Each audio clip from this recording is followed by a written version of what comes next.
That was the collective sigh of every fan who's been waiting for meaningful development for Stolitz since A Night at Ozzy's. But you know what, Viv & Co?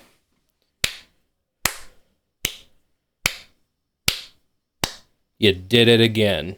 How's it going, folks? My name is Drawz, and for those of you who don't know what Helluva Boss is, it's a series that's independently animated by a small team headed by its creator, Vivian Medrano, co-written and starring Brandon Rogers as Blitz, the rest of the cast consisting of Millie and Moxie, played respectively by Vivian Nixon and Richard Stephen Horvitz, of Invader Zim and Grim Adventures fame, Erica Lind Beck as Luna, and Bryce Pinkham,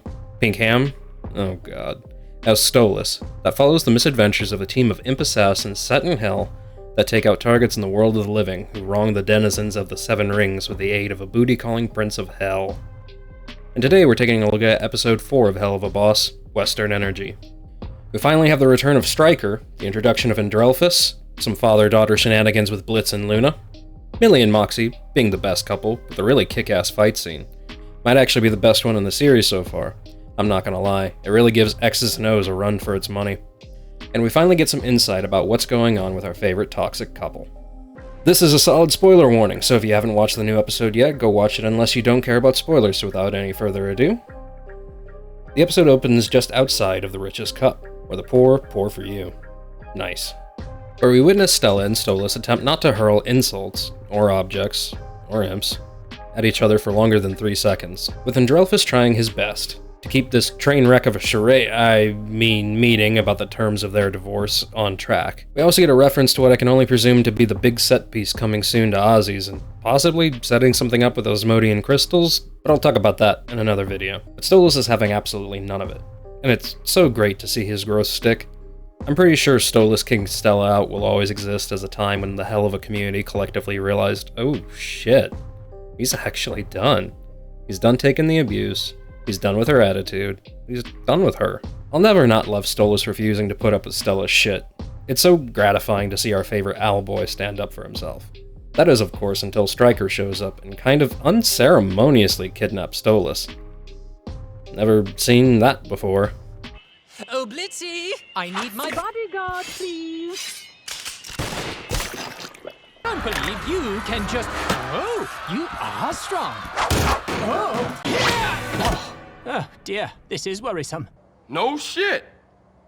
Yet somehow he manages to call Blitz while tied up on the back of a horse? Lucky bitch. Turns out, Stolas is bound by a blessed rope, which limits his power. This literal distress call comes just as Blitz, Father of the Year, is taking Luna to get her Hellbeast shot, which took him 5 years to get? Is that right? So, a few things. Number one, Blitz has had Luna for at least 5 years now, and a yearly shot that takes 5 years to schedule. Christ, it'd be funny if it wasn't so real. Unfortunately, their call gets interrupted. Don't worry about your lanky birdie. He's in good hands. Oh, shit. Am I in danger right now? No shit. And yeah, I'd be lying if I didn't say I was a little disappointed that Norman Reedus didn't reprise his role as Stryker. But with that said, Edward Bosco turns in an extremely good show when you consider Stryker has been the most threatening returning villain so far. Helluva Boss is no stranger to recasts. It's just an artifact of the business.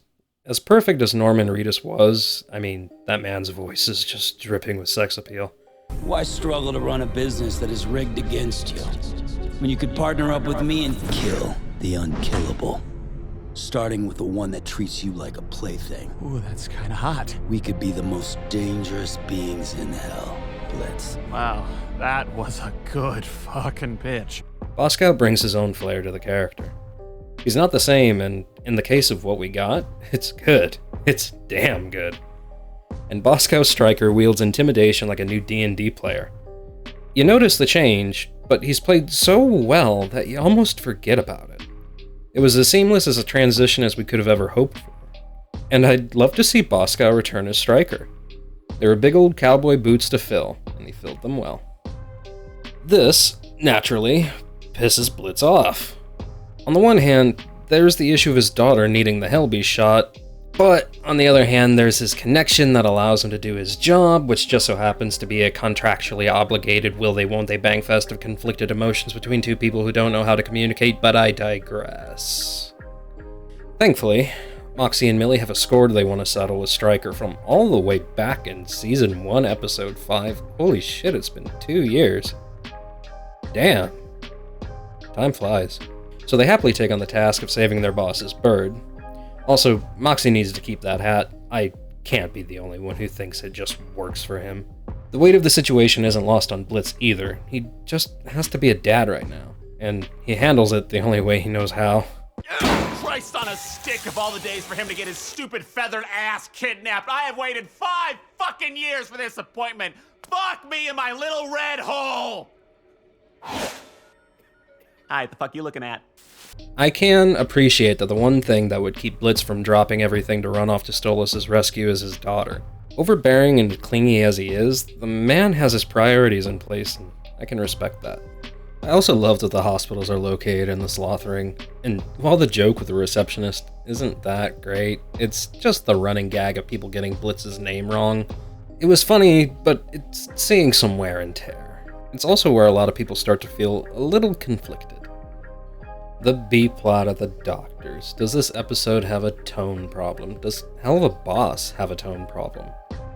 Helluva Boss has always been, roughly, 70% comedy and 30% drama since episode 1.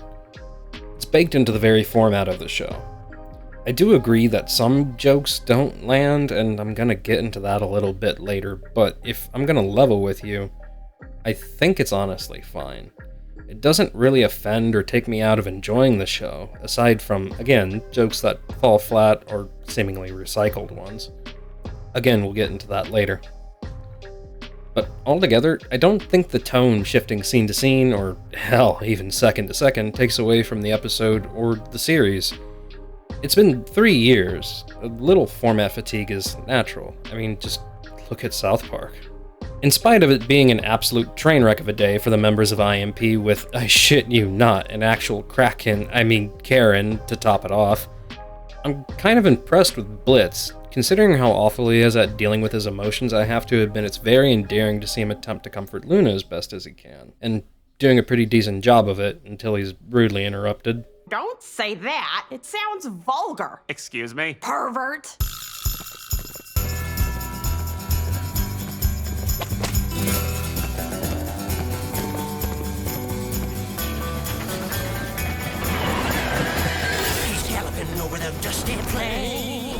Yeah, let's rip the band-aid off right away here.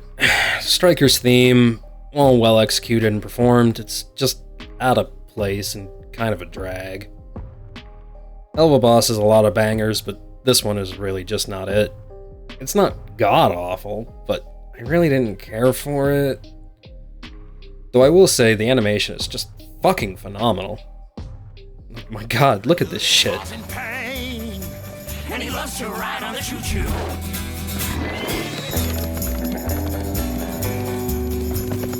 Dirty dealing. Great stealing. He's a villain striker.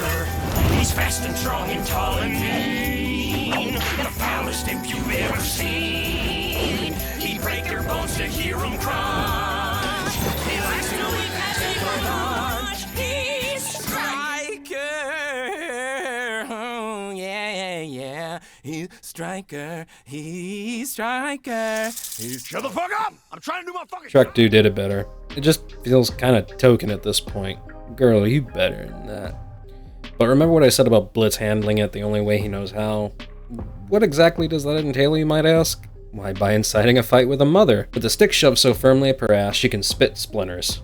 But I kinda don't blame him, because, I mean, they were being casually racist, and it's hell, so it's fine. It's fine. Those two had it coming.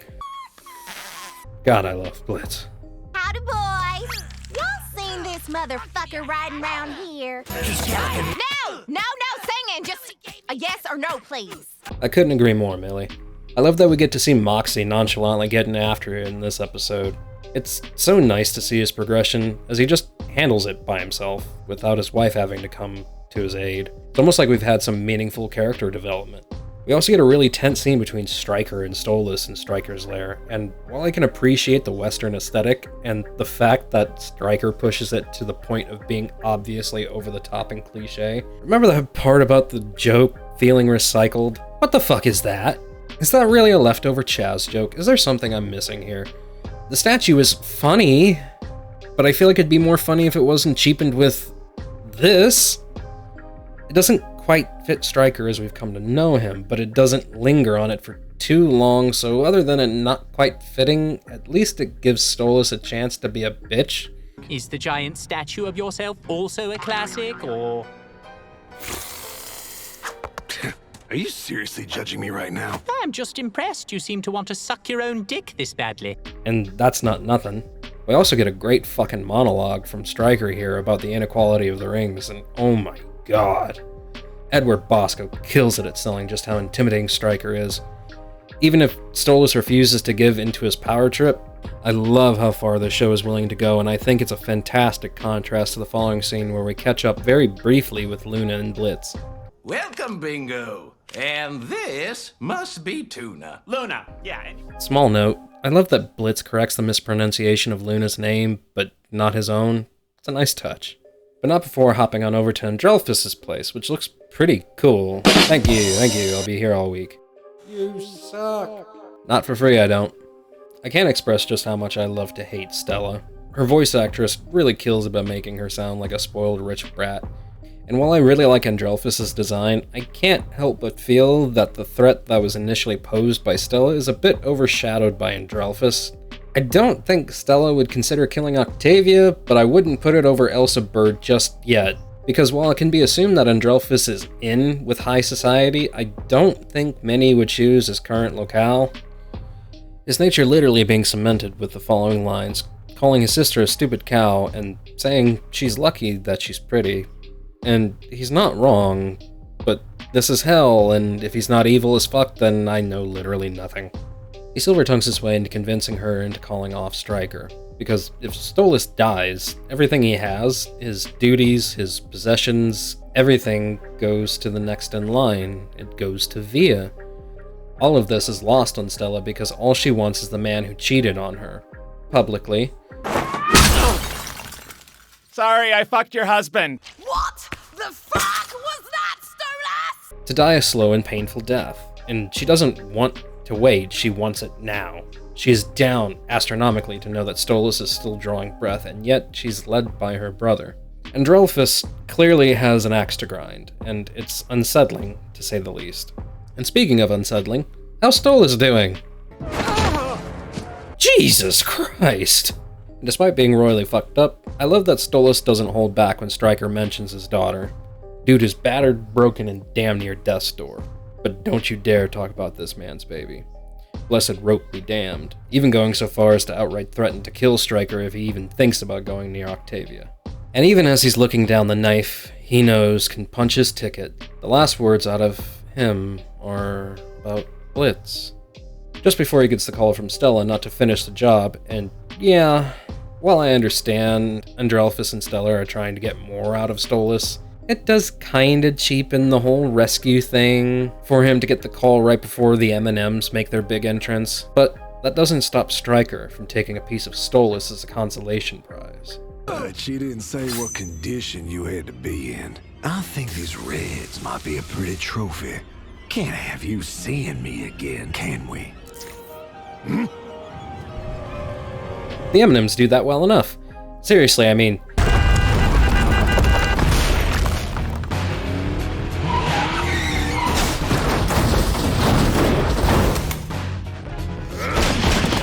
Now that's how you make an entrance. And the fight that ensues is chef's kiss. Perfect. With it being some of the best fight choreography that the series has seen, and I'm so excited for what the Spindle Horse crew can come up with next. It's great stuff and the music is just on point.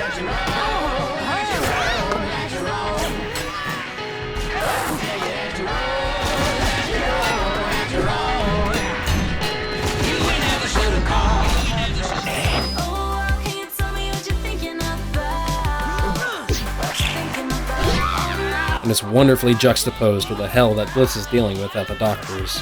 intercut pretty seamlessly, even if it can come off as a little jarring to some viewers. But the energy of the moment never stops to let you get too distracted by the jumping around this episode does here.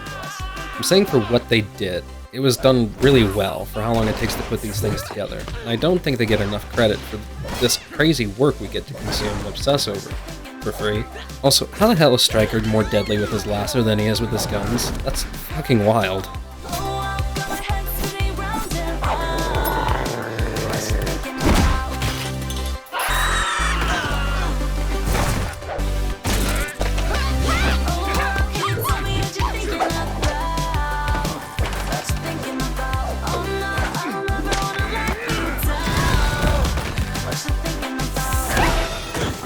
Leaving Millie alive seemingly by pure luck. Christ on a stick, look how much Luna is kicking Blitz's ass here.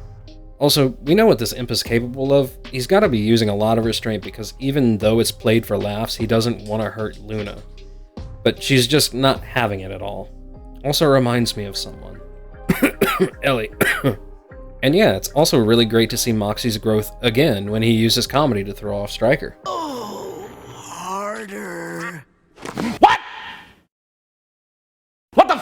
And get some really solid hits in, just long enough for Millie to free herself and send the statue down on him. Which I guess kind of excuses the cheap dick gag if it means the man is taken out by his own pride. But sadly no, that slimy fucker Stryker managed to get away, leaving a badly beaten Stolas for the M&Ms to find. Oh crumbs, we have to get him to a hospital! It's not a lollipop, she got a sucker, oh my god. The reason why I don't feel there's as much of a tone issue in this episode is this right here. No one here at the end of the episode has had a good day. Yes, some of it is played for laughs, and yes, it's great when the jokes land, but everyone from Blitz to Moxie and Millie, Luna having been traumatized, and Stolas being tortured and nearly killed, everyone is broken, bloody, and beat down. And while the show teases us with its serious and playful tone, that shifts literally second to second. There's this point in episode 4, and it's right here. Stolas got hurt bad. Stolas got what? Ow. He can get hurt?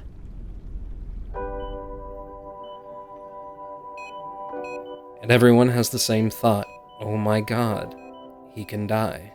That's why this is important. At this point, we're convinced Viv is about to burn the motherfucker down and there ain't a goddamn thing you can do about it. There's no joke, no quippy one-liner, no cutaway gags. It just holds on that all too familiar music. Until Blitz reaches out. And as impactful as Blitz texting Stolas is, even though he seemingly leaves the owl boy unread, the feeling of holding your breath is never broken. The mood just holds your heart in your throat. When you want a masterclass on how to write complex characters with dynamic relationships, watch this show. The first time I watched the ending of episode 4, as the end of the video was ticking down and the credits were getting closer and closer, I was begging for Blitz to have not been texting only to burst into the room, but there is no release. It just holds on that music. That feeling, and you're left holding your breath until those credits roll. To that music that never fails to break all of our hearts.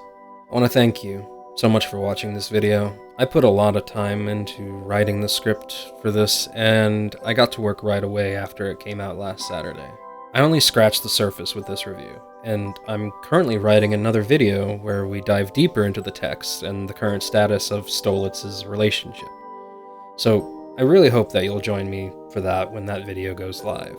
And there will be even more Hello Boss content coming up.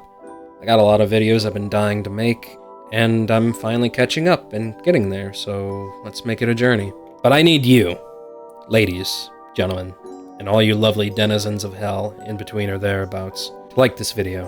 If you haven't already, make sure to subscribe if it suits you, and if you can spare a share, it really helps out the video. So if you want to see more of this kind of content, consider giving that a click. But that's actually it for the video today, so yeah, see ya. I'm just impressed you seem to want to suck your own dick this badly.